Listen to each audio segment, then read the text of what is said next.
아모스 선지자, 그분의 별명은 정의의 선지자라는 별명을 가지고 있습니다. 하나님의 선지자로 부름을 받은 그는 북이스라엘 여로보암 2세 때 활동했던 선지자입니다.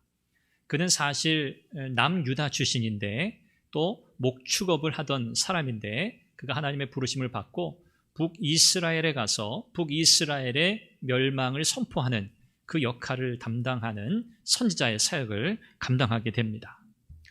당시에 북이스라엘은 굉장히 잘 살았습니다. 정치적으로, 경제적으로, 사회적으로는 절정에 이르렀다 할 만합니다. 남유다, 북이스라엘, 통일왕국에서 남과 북으로 나뉘어지게 되죠.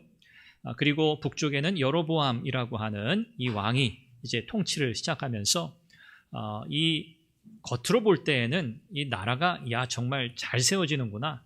이렇게만 된다면 모든 백성들이 문제없이 행복한 삶을 잘 살 수 있겠구나 싶은 그런 정도의 번영을 구가하던 그 시기가 바로 이때였습니다. 그러나 이렇게 사회가, 나라가 발전해 가면서 극단적인 현상들, 양극화라고 우리가 부르는 그런 현상들이 일어나기 시작하는 겁니다. 부익부 빈익빈이라 하죠. 가진 자들은 더 많이 가지게 되고요. 또 가난한 사람들은 더 가난해지는 이런 일들이 일어나게 됩니다. 그리고 사회적인 불의, 또 도덕적인 타락, 이런 문제들이 더 심화되기 시작했습니다. 어느 역사를 봐도 사실 다 비슷합니다.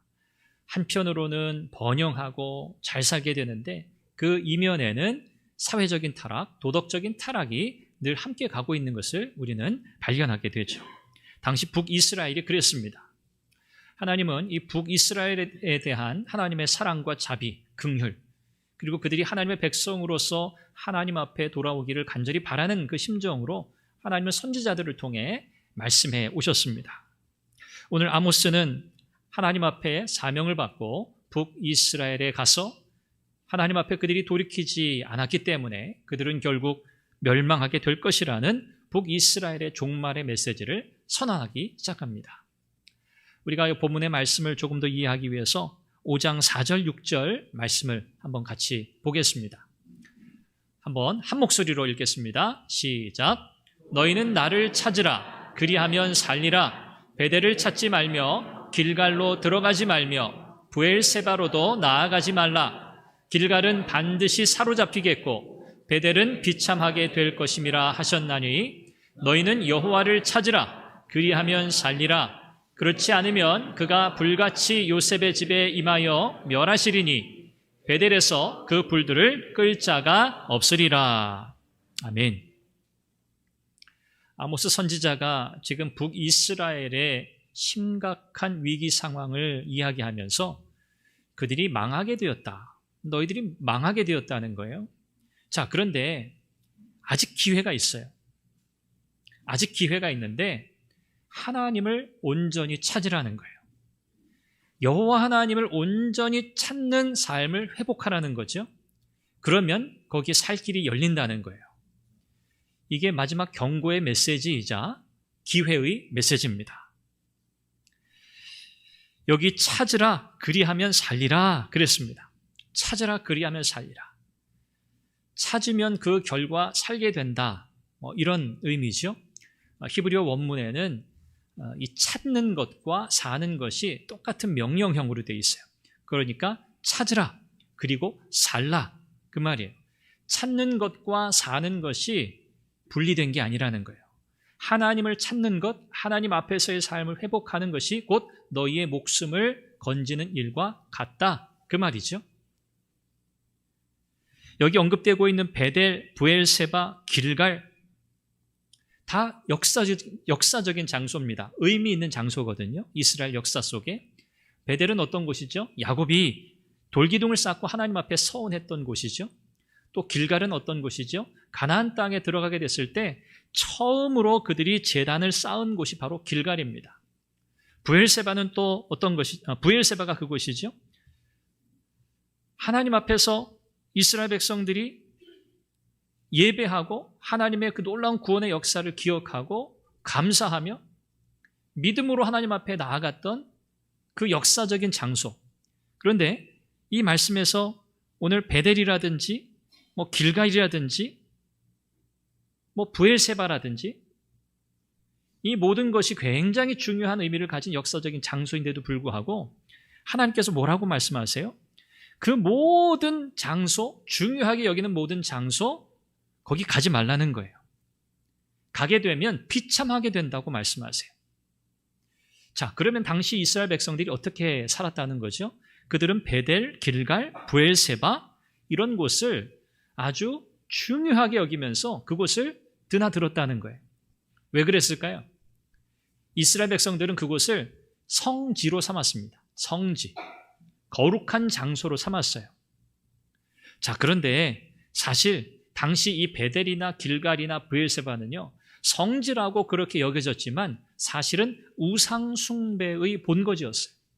우상숭배의 본거지. 여로보암이 이제 남북으로 이스라엘이 갈라진 다음에 여로보암이 북이스라엘의 왕이 되면서 종교개혁 정책을 펼칩니다. 그런데 좋은 의미의 종교개혁 정책이 아니고요, 아주 타락한 우상숭배의 종교개혁을 단행해요. 그게 뭐죠? 베델과 단에 제단을 쌓습니다. 그리고 그곳에 금송아지를 만들어요. 그리고 금송아지를 가리켜 이것이 우리를 애굽에서 이끌어낸 신이라, 저 남유다 예루살렘까지 가서 하나님을 예배할 필요가 없다. 여기서 우리가 하나님을 섬기면 된다. 금송아지를 만들어 놓고 하나님을 섬기라 했던 왕이 바로 여로보암이에요.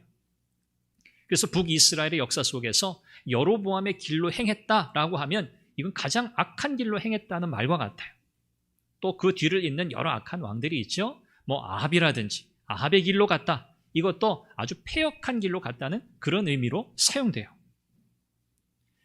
우상숭배지로 전락한 역사적인 장소들, 하나님의 은혜가 나타났던 그 곳이 우상숭배지로 전락하고 말았습니다. 한마디로 뭐냐면 이스라엘 백성들은 하나님을 찾는 일에 실패했다는 거예요. 달리 표현하면 하나님을 예배하는 일에 실패했다는 거예요.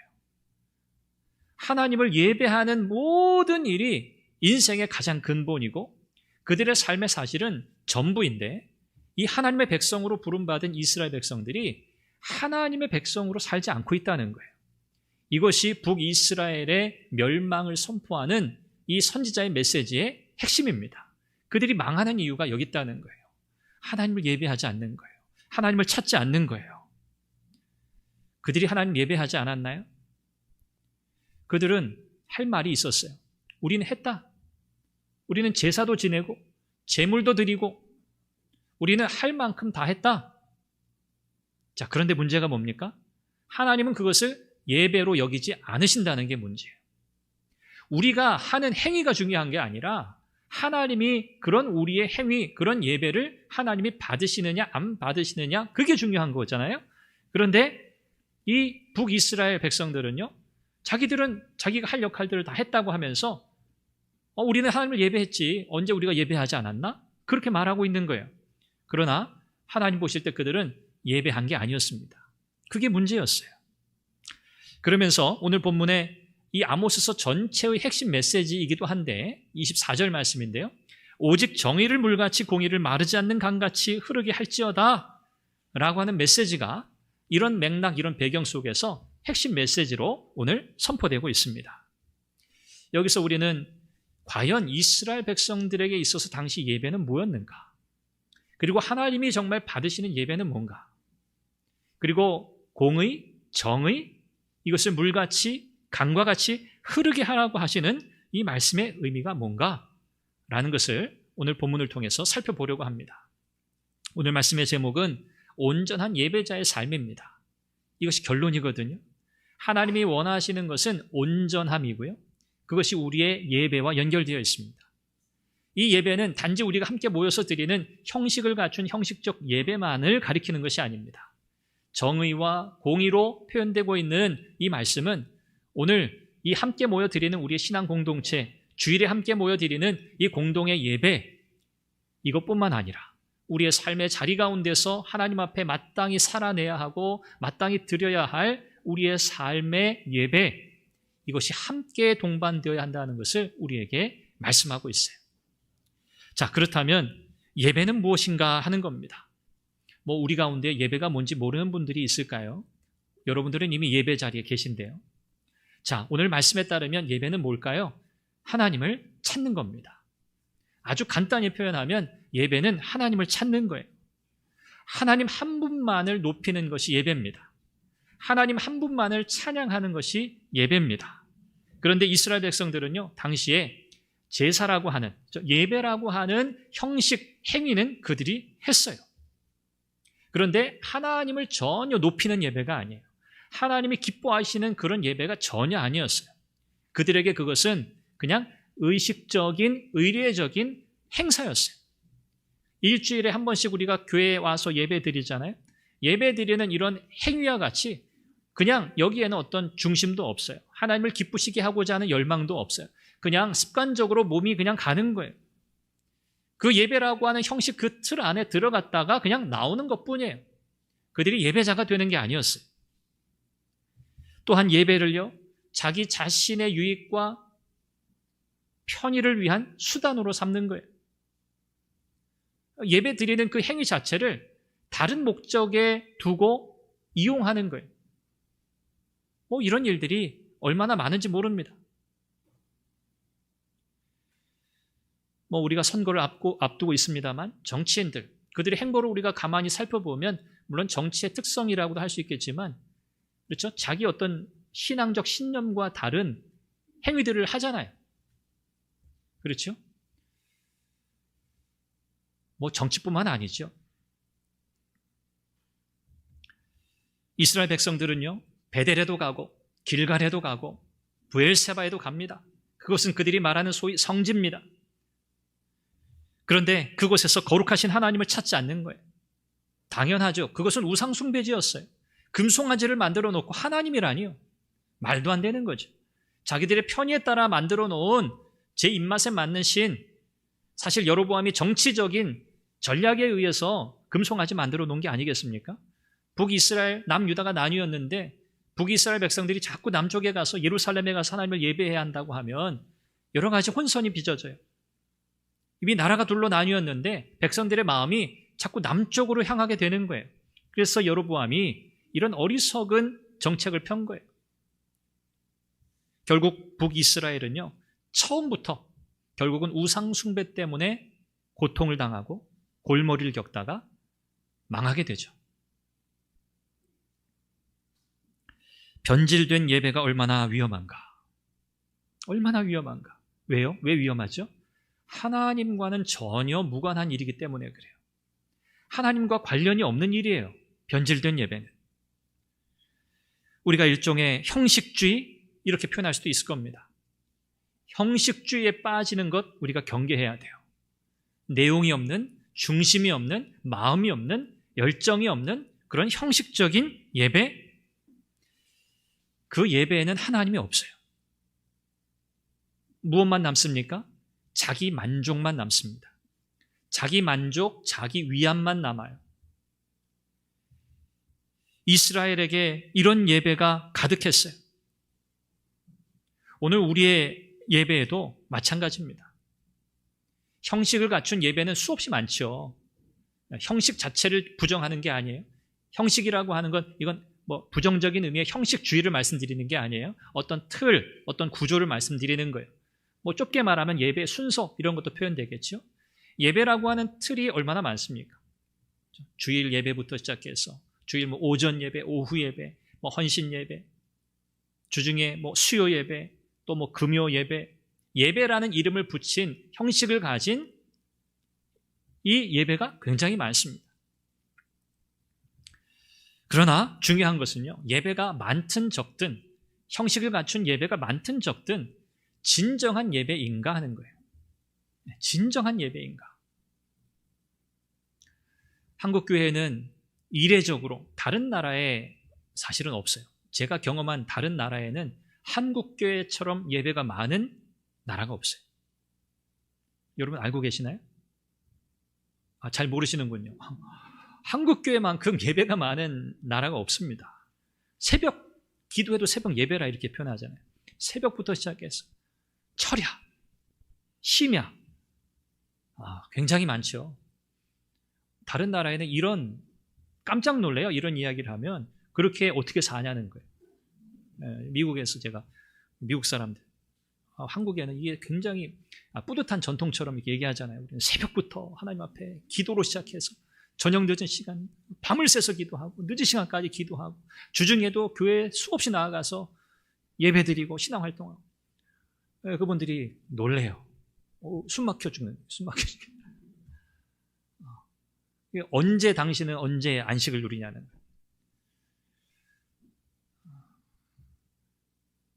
예배가 많다, 이게 나쁘다는 말씀이 아니에요.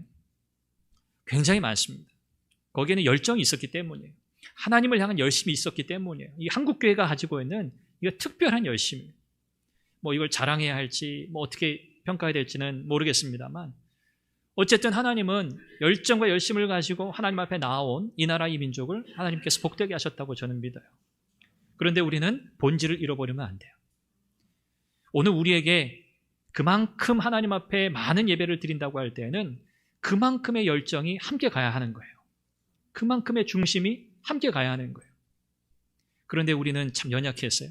또 시대적인 여러 가지 환경 변화도 있겠지만 우리가 그렇게 열심과 열정을 다 품지 못합니다. 오히려 수많은 예배가 그저 형식적인, 그야말로 형식주의에 빠진 예배로 전락할 가능성이 굉장히 많습니다. 굉장히 우려스러운 일이죠. 예전에는 많은 교회들이 오전 예배 드리고 나면 저녁 예배를 드렸어요. 우리 선한교회도 저녁 예배 드린 적 있나요? 저녁 7시, 8시 때? 네. 있나요? 어떤 분이? 네. 저녁 예배를 드렸어요. 제가 교역자 입장에서 새벽 4시에 일어나서 주일날 이제 새벽 기도를 시작하는 거예요. 교회 와서 시작합니다. 하루 종일 교회 사역합니다.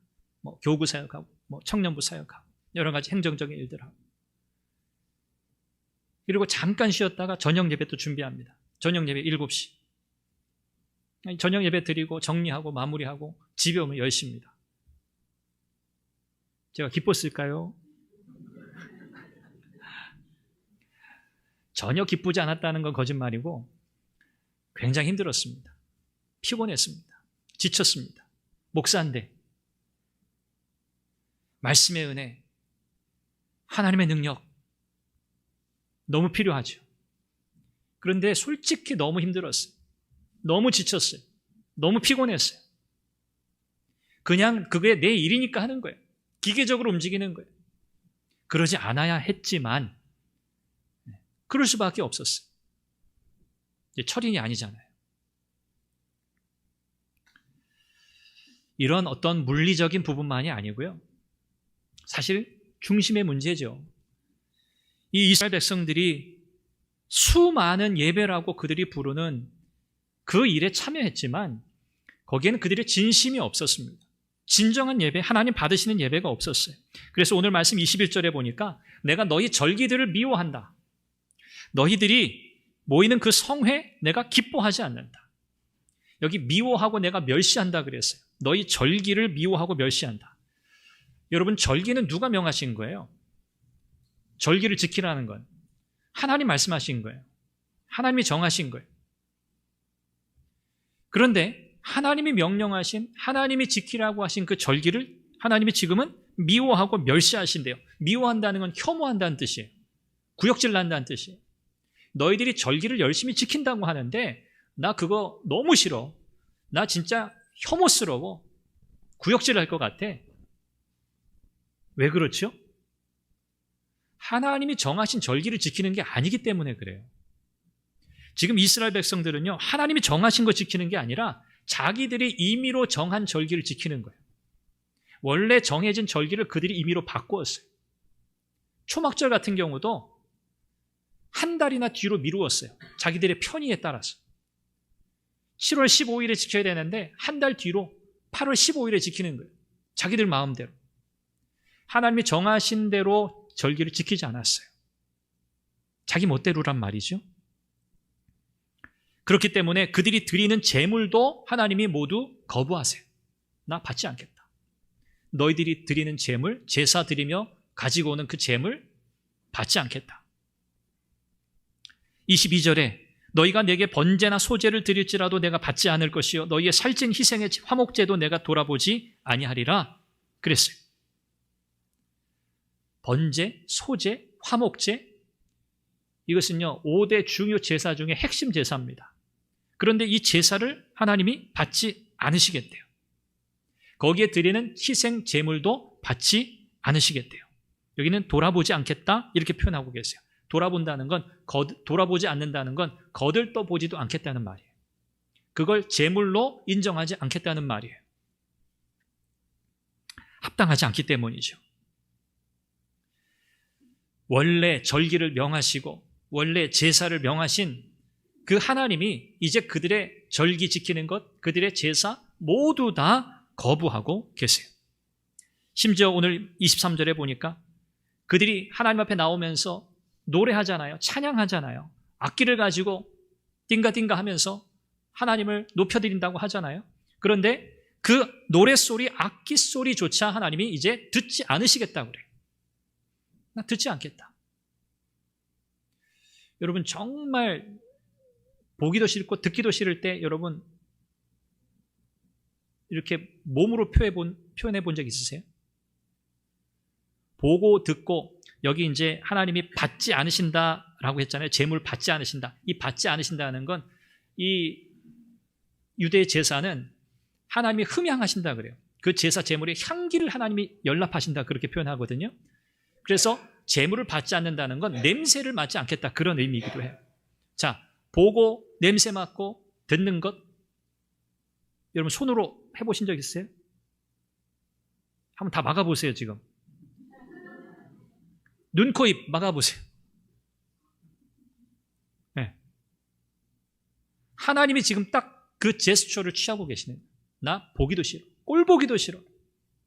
예배한다고 와 있는데 예배가 아니거든. 눈을 질끈 감으시는 거예요. 노랫소리, 악기 소리가 막 나요. 찬양 소리가 나요.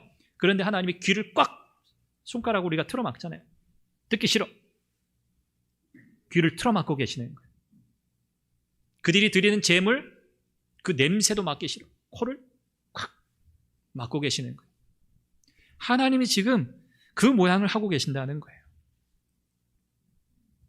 받지도 않으시고 돌아보지도 않으시고 듣지도 않으시겠다. 이제는 끝이에요. 이스라엘 백성들에게 더 이상 소망이 없어요. 하나님의 백성이라고 불리는 사람들이 하나님 앞에 예배 드린다고 하면서 그들은 전혀 마음에도 없는 형식적인 행위를 하고 있습니다. 가식적인 행위고요. 역겹고 꼴도 보기 싫다고 하나님이 말씀하고 계세요. 한마디로 괴로워하세요. 저는 그런 생각을 해본 적이 잘 없습니다. 내가 드리는 예배를 하나님이 괴로워하신다? 여러분도 아마 없으실 것 같아요. 그런데 지금 하나님은요, 이스라엘 백성들이 드리는 이 예배를 괴로워하고 계세요. 괴로워요.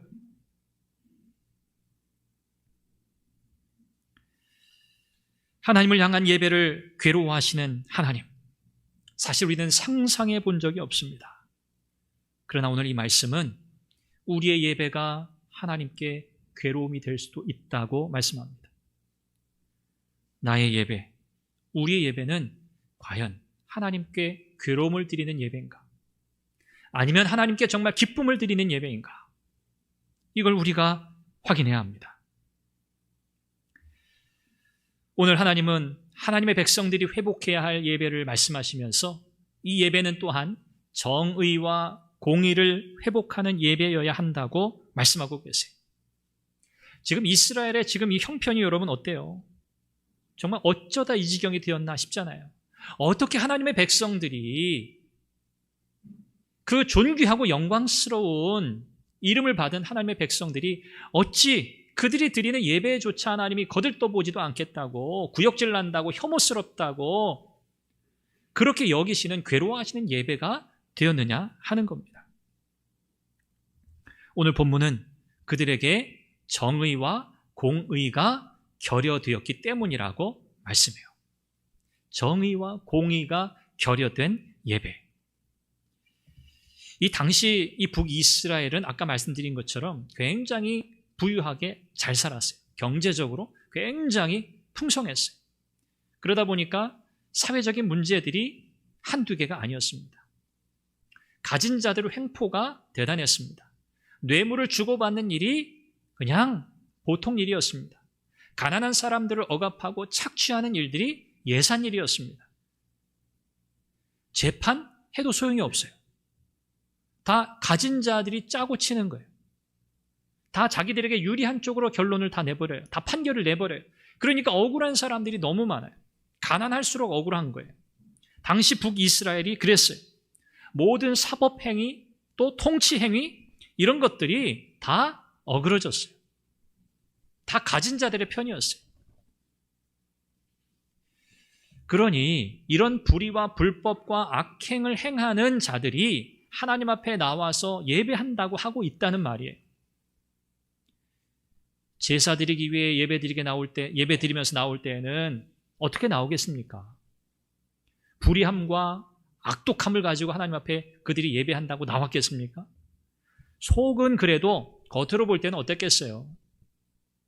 거룩한 척 해야죠. 하나님을 예배하는 자의 모양을 갖췄겠죠. 형식을 갖췄겠죠. 재물도 가져가야 하고 적당한 재물도 아니고요. 풍성한 재물을 가져왔겠죠. 그들의 부유함을 자랑하기 위해서, 그들의 가진 것을 자랑하려고. 이 공의와 이 정의라고 하는 이 말씀이 여기 언급되고 있는 것은 바로 이거예요. 이 상황을 염두에 두고 말씀하시는 거예요. 단지 이스라엘 백성들이 그냥 어떤 윤리적으로 도덕적으로 타락한 삶을 살았다? 그 말이 아니에요. 하나님을 예배하는 백성들의 삶 또한 하나님은 주목하여 보신다는 거고요. 그들의 삶이 이렇게 불의와 악독함으로 가득 차 있는데 그들이 이런 삶을 계속 아무렇지도 않게 살아가면서 그들이 하나님을 예배한다고 예배 자리에 나와 찬송도 하고 제물도 드린다? 하나님은 그들을 예배자로 취급하지 않으시겠다는 말이에요. 나는 너희를 예배자로 여기지 않는다. 너희는 나를 예배하러 오는 자의 그 본질을 너희들은 가지고 있지 않다. 그 말씀하시는 거예요. 하나님이 원하시는 예배자는 어떤 모습입니까? 예배라고 하는 그 형식 그 자체 그 안에 들어가는 것 중요합니다. 하나님은 이런 공동체 예배를 통해서 하나님 은혜를 주시죠. 또 하나님께서 우리에게 필요한 일들을 우리 가운데 행하시는 예배가 없으면요 우리의 신앙생활 이건 사실 불가능해요. 그러니까 예배 없는 신앙생활은 불가능한 거예요. 자, 그런데 하나님은 그저 형식적으로 예배 자리에 나와 있는 그런 예배자를 찾으시는 게 아니에요. 하나님을 예배한다, 나는 예배자의 삶을 사는 인생이다 해놓고 자신의 삶의 영역에 돌아가서는 여전히 불의를 행해요. 재판을 굽게 합니다. 뇌물을 주고받습니다. 가난한 자들을 착취하고 억압합니다. 못살게 굽니다. 이런 자들을 하나님은 예배자로 취급하지 않으시겠다는 거예요. 이 정의와 이 공의는요, 뭐 거창한 윤리적 실천을 해라? 그런 말씀이 아닙니다. 그들이 하나님의 백성이라고 하는 정체성을 가지고 하나님의 백성답게 하나님의 말씀대로 순종하는 삶의 자리에서 살아가라는 말씀이에요. 윤리적인 삶을 사는 것을 윤리적인 삶을 사는 것으로 대체하라는 말씀도 아니에요. 착하게 살아라? 그 말 아니에요. 선하게 살아라? 그 말이 아니에요. 세상 속에서 하나님의 백성이라면, 예배하는 자로 부름받은 하나님의 백성이라면 살아가는 우리의 삶의 자리 또한 하나님 앞에서의 삶이어야 한다고 말씀하는 거예요. 이 이스라엘 백성들은 그거 실패했어요. 안식일에는, 주일에는 예배하는 자가 돼요. 그러나 이 날을 벗어나는 순간 더 이상 예배자가 아니에요. 하나님의 백성이 아니에요. 그거 말씀하고 있는 겁니다. 하나님의 백성으로서의 확고한 정체성을 가지고 세상 속에서 하나님의 뜻을 이루어가며 사는 삶, 이런 삶이 우리에게 있어야 우리가 함께 모여 예배하는 이 예배, 이 공동체의 예배, 우리가 예배자로 하나님 앞에 나아가는 그 예배, 그 예배를 하나님이 받으시겠다는 말씀이죠. 이런 신앙적 결단, 이런 삶이 없이 그저 자기 만족과 이익을 추구하는 그런 형식적인 예배자라고 표현하기도 그렇죠. 그런 사람들, 아무리 많은 예배를 드려봐야 소용이 없어요. 하나님이 절대 그 예배를 받지 않으세요. 왜? 그건 예배가 아니기 때문에 받으실 수 없어요. 하나님의 백성답게 살지 않으면서 형식적인 행위에 치중하지 말라는 거예요. 오늘 이 정의와 공의가 마치 물 또는 강의 흐름으로 표현되고 있습니다. 강의 흐름으로. 여기 그냥 졸졸졸 흐르는 시냇물이 아니에요. 하나님의 정의와 하나님의 공의, 곧 세상 속에서 하나님의 백성답게 백성으로서의 정체성을 가지고 경건하고 거룩하고 윤리적으로 선하게 하나님의 영광을 드러내는 삶을 살아가는 이 삶은 넘쳐 흐르는 강물과 같아야 한다는 거예요. 넘쳐 흐르는 강물. 그리고 한두 번 넘치는 게 아니에요. 이것은 영구함을 가리키는 거예요. 지속성을 가리키는 거예요. 그냥 졸졸졸 흐르다가 조금 물이 차고 넘치는 수준이 아니에요. 그 풍성함과 그 차고 넘침, 흘러 넘침이 지속되어야 한다는 것을 말씀하고 있어요. 마치 우리의 혈관을 타고 흐르는 피와 같다고 할까요? 피가 부족하면 문제가 생깁니다. 생각보다 피가 우리 몸에 많지 않다는 거 알고 계시죠? 생각만큼 많지 않습니다. 피가 부족해도 문제가 생겨요. 피가 순환이 안 돼도 문제가 생깁니다. 막히면 치명적입니다. 똑같습니다. 세상 속에서 하나님의 백성으로서 분명한 정체성과 확고한 신앙적 결단과 결심을 가지고 하나님 앞에서 우리가 살아내지 않는다면 마치 혈관이 막히는 것 같아요. 피가 부족한 것 같아요. 그래서 우리는 병들게 되는 거예요. 치명적인 결과는 죽음이죠. 죽는 거예요. 그러면 공동체 전체가 고통을 받습니다. 우리의 가정, 우리 사회, 국가 마찬가지입니다. 우리가 교회는 나라의 소망이다. 그런 표현 자주 하잖아요. 교회는 나라의 소망이다. 맞습니다. 왜 소망입니까? 하나님을 예배하는 자들의 공동체가 교회잖아요. 하나님을 예배하는 이들의 삶이 곧 그들의 삶의 자리에서 하나님을 영화롭게 하는 하나하나 그 교회로서의 사명을 감당하는 거잖아요. 거기에 하나님이 영광을 받으시고 그곳에서 하나님이 역사하시죠. 결국 나 개인뿐만 아니라 우리의 가정과 우리의 사회와 우리의 국가가 사는 것은요, 하나님의 백성들이 하나님 앞에서 온전한 예배자로 살아가기 때문이에요. 다른 이유가 없습니다. 정치인들이, 수많은 그리스도인 정치인들이 하나님 앞에서 이런 신앙적 결단과 결심을 가지고 그들이 정치 행위를 해야 하는 거예요. 상황에 따라, 당리당략에 따라 그들의 신앙적 결단과 다른, 신앙 양심과 다른 행보를 하는 것, 여러분 각자가 나름 평가, 판단하시겠지만 이건 신앙적 결단이 아니에요. 저는 그렇게 생각해요. 결국 이스라엘 백성들에게 하나님의 심판이 선포됩니다. 너희가 그렇게 좋아하고 너희들이 그렇게 섬기는 우상을 짊어지고 다니게 될 거다. 여기 오늘 성경에는 식굿, 기운, 이런 낯선 신들이 언급돼요. 여기 식굿은 아수르가 섬기던 별 신인데 목성을 섬겨요. 목성. 수금지화, 목토, 천해명. 목성신이에요. 대단하죠. 목성신, 별을 신으로 섬겼어요. 그게 식굿이에요. 기운, 이건 무슨 신일까요? 목성 다음 토성신입니다. 토성신. 메소포타미아 사람들이 섬기던 신이에요. 이런 우상들을 너희가 짊어지고 가게 될 거다. 이건 우상숭배라는 죄의 짐을 그들이 계속 질 거라는 말씀이에요. 그리고 그들이 포로로 끌려간다는 거예요. 나라는 망해요. 그들이 망하는 것에서 끝나지 않고 고통스러운 치욕적인 포로의 삶을 살게 될 것이라고 말씀하세요. 예배가 무너진 삶, 예배가 없는 자의 삶은 죽은 자의 삶과 똑같다는 거예요. 죽은 자의 삶과 똑같아요. 하나님이 그들에게 하나님을 예배할 기회를 주시지 않는 거예요. 너희는 우상을 계속 짊어지고 가게 될 거야. 너희들은 나라를 잃어버린 고통 가운데 살아가게 될 거야. 그 우상 땅, 이방 땅 그곳에서는 하나님을 예배할 수도 없을 거예요. 하나님께 가까이 나아갈 수도 없을 거예요. 죽음이죠. 끝이에요. 이런 심판의 메시지가 선포됩니다.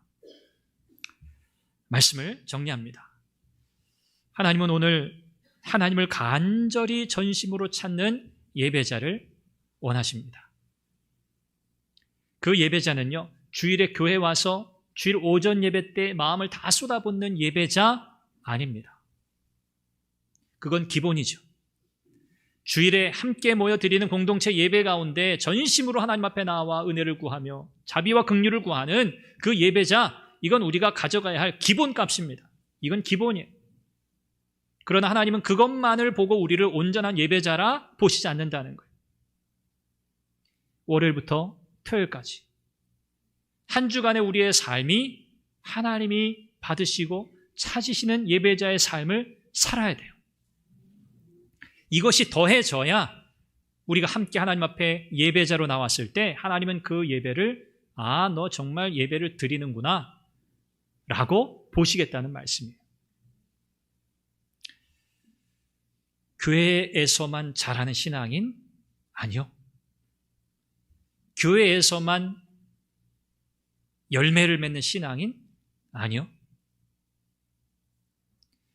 우리의 경건함과 우리의 불경건함, 우리의 신앙의 참과 거짓이 결판나는 곳은 교회가 아닙니다. 교회가 아니에요. 여러분의 삶의 자리예요. 여러분의 학교, 여러분의 가정, 여러분의 일터. 거기서 여러분의 믿음, 여러분의 신앙이 결판나는 거예요. 주일에는요, 얼마나 다 보기 좋습니까? 옷차림도 보기 좋고, 얼굴 표정도 보기 좋고, 말도 얼마나 부드럽고 친절하고 사랑스럽고, 이것으로는요 기준 삼을 수가 없어요. 하나님이 그렇게 보신다는 거예요. 교회 오면 다 잘해요. 다 잘하죠. 다 잘하고 싶죠. 물론 잘하지 말라는 말씀이 아니에요. 당연히 잘해야죠. 가식이 아니니까 당연히 잘해야죠. 그러나 하나님은 오늘 우리의 삶의 자리를 주목해 보신다. 우리가 하나님의 백성으로 세상에서 어떻게 사느냐, 이게 하나님이 우리를 온전하냐 온전하지 않느냐, 예배자냐 예배자가 아니냐를 판단하시는 중요한 기준점으로 삼으시겠다. 그러니 오늘 우리가 이 말씀을 가볍게 들을 수 없다, 그 이야기입니다. 교회에서도 잘하고 세상에서도 잘해야 돼요. 하나님의 백성답게. 그것이 저와 여러분들의 사명입니다. 우리가 전심으로 하나님을 찾고, 그래서 우리가 함께 모이는 교회 공동체의 이 예배뿐만 아니라 우리의 삶의 예배 속에서도 승리하고 하나님의 영광을 드러내고, 그래서 세상 속에 하나님의 놀라운 주권을 우리가 선포하고 하나님의 영광을 드러내는 그런 하나님의 백성으로서 온전한 예배자로서 살아가기를 주님의 이름으로 축원합니다. 기도하겠습니다. 하나님, 온전한 예배가 회복되게 하옵소서. 하나님 앞에서 온전한 예배자, 오늘 말씀을 통해서 마음에 깨닫고 새깁니다. 하나님, 나의 삶이 하나님 받으시는 예배가 되게 하옵소서. 하나님의 정의와 하나님의 공의를 실천하는 삶이 되게 하옵소서. 전심으로 하나님을 찾는 하나님의 백성, 교회에서만 하나님을 찾는 것이 아니라 우리 학교에서도 가정에서도 우리의 일터에서도 전심으로 하나님을 찾게 하옵소서. 이 제목으로 함께 기도하겠습니다. 자비하신 아버지 하나님, 은혜와 사랑을 감사합니다. 오늘도 주의 말씀을 통해서 우리에게 교훈하시고 우리에게 깨닫게 하시고, 하나님, 우리가 어떻게 온전한 예배자로 하나님 앞에 서야 할지를 다시 한번 깨닫게 하시니 감사합니다. 북이스라엘 백성들, 하나님, 그들은 형식적인 예배자는 있었으나 하나님 그들을 예배자로 여기지 않으셨습니다. 하나님은 그들의 예배를 받지 않으셨습니다. 그들이 드린 제물도 받지 않으셨습니다. 그들의 찬송도 받지 않으셨습니다. 하나님, 그들은 예배자가 아니었기 때문입니다. 하나님, 오늘날 나의 예배는 어떻습니까? 하나님 오늘 우리의 예배는 어떻습니까? 하나님 기뻐 받으시는 예배입니까? 하나님께서 합당히 여기시는 예배입니까? 아버지 하나님, 오늘 우리의 예배가 나의 예배가 회복되게 하여 주시옵소서. 하나님 우리의 일상의 삶이 회복되게 하여 주시옵소서. 하나님의 백성으로서의 정체성을 가지고 하나님 세상 속에서도 힘있게 믿음으로 살아내는 하나님의 백성들이 되게 하여 주시옵소서. 하나님 그리하여 우리의 개인과 우리의 가정과 우리의 일터와 우리의 교회 이 나라의 민족 하나님의 영광 위에 힘있게 세워지게 하여 주시옵소서. 하나님의 뜻을 이루어가게 하여 주옵소서. 자비하신 아버지 하나님, 은혜를 감사합니다. 오늘도 온전한 예배자를 찾으시는 줄 압니다. 하나님, 오늘 이 말씀을 통해 하나님이 원하시는 예배자가 어떤 예배자인가를 다시 한번 깨닫습니다. 우리가 놓치고 있었던 것, 우리가 미처 깨닫고 있지 못했던 것, 말씀을 통해 깨닫게 하시니 감사합니다. 하나님, 우리의 공동체 예배뿐만 아니라 우리의 삶의 예배도 하나님이 받으실 만한 예배가 되게 하여 주옵소서. 하나님의 백성으로 전심으로 하나님을 찾으며 우리 학교에서나 가정에서나 우리 일터에서나 변함없이 하나님의 영광을 드러내는 하나님의 백성들이 되게 하여 주옵소서. 하나님의 뜻을 이루어가는 우리의 삶의 자리가 되게 하여 주옵소서. 예수님의 이름으로 기도합니다. 아멘.